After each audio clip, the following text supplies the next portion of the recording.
Welcome back to Fast Market here on the Schwab Network. We're talking Nvidia. I'll give you a preview for those earnings on Wednesday after the close. Kev, when you look at this stock, you know, it's consolidated below those all-time highs recently. You know, valuations have come down on this stock on a forward-looking basis, on a trailing-looking basis at this point. But it just seems like since that DeepSeek news, there's some, underlying tones of bearishness on this stock, even though I get it. If you look at a 2-year chart, it's rallied pretty significantly. Well, yeah, you're right. I mean, remember, this stock broke 120 not long ago and has rallied all the way back to the 140 range, but there's uncertainty, right? But here's numbers that will make you less uncertain, Tom. CapEx, right? Year over year, it's gonna be massive numbers.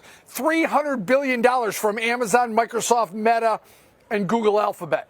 $300 billion. $500 billion from Stargate, that figuring maybe $170 billion could go right to Nvidia or that area where they're the dominant player. I think people have a right to be fearful, but I think next Wednesday answers a lot of questions. And I think that there's doubts all over the place with Nvidia because we have nothing else to do except wait for Nvidia to come out and doubt. And so I'm looking forward to these numbers and listening to Jensen Huang talk about how Blackwell's sold out for the next 12 months and the demand and other things they're doing. And remember, and this is a discussion, Tom, that you and I have a lot when we talk about Tesla. What's next in their pipeline? What else are they doing besides dominating in GPUs? I want to hear that too. Yep. How are they monetizing those big giant sales? Let's bring Joe back in here. Joe, when you look at it, the DeepSeek news threw a wrench into the whole investment thesis behind AI and the build out for it. We don't know if that's actually true or not as far as the figures that DeepSeek released.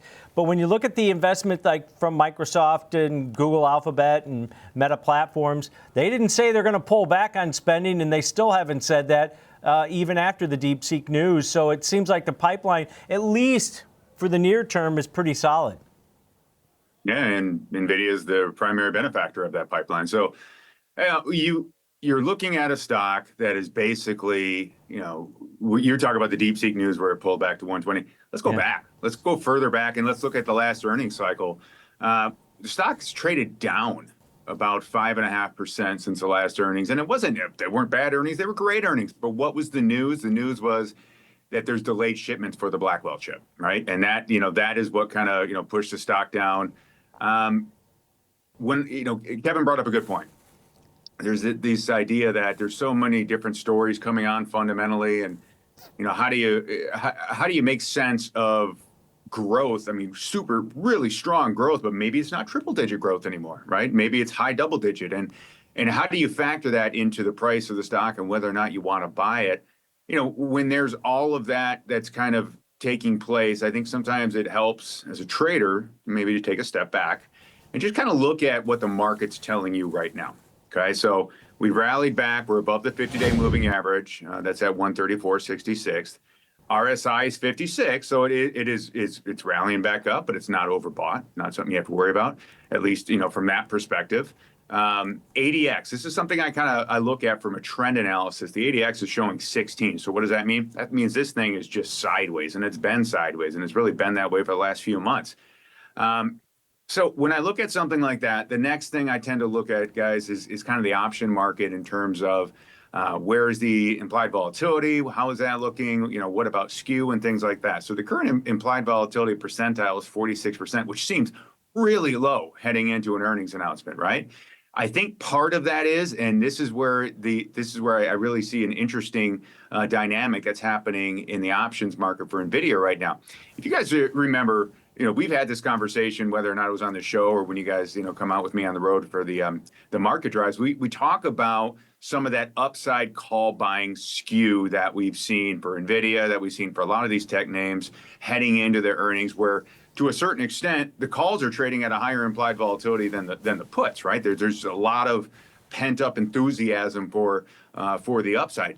This is the first time in a while we haven't seen that. I mean, you got to go all the way back to November 2023 to see the puts, skewed the way they are relative to the calls. So what that's telling me is that there's some hedging activity that's happening in Nvidia right now, and there is some concern. If you're looking at a stock that the straddle is predicting about $11, $12 move, somewhere in that range, now's the time where you're finally getting a little bit more bang for your buck on the put side.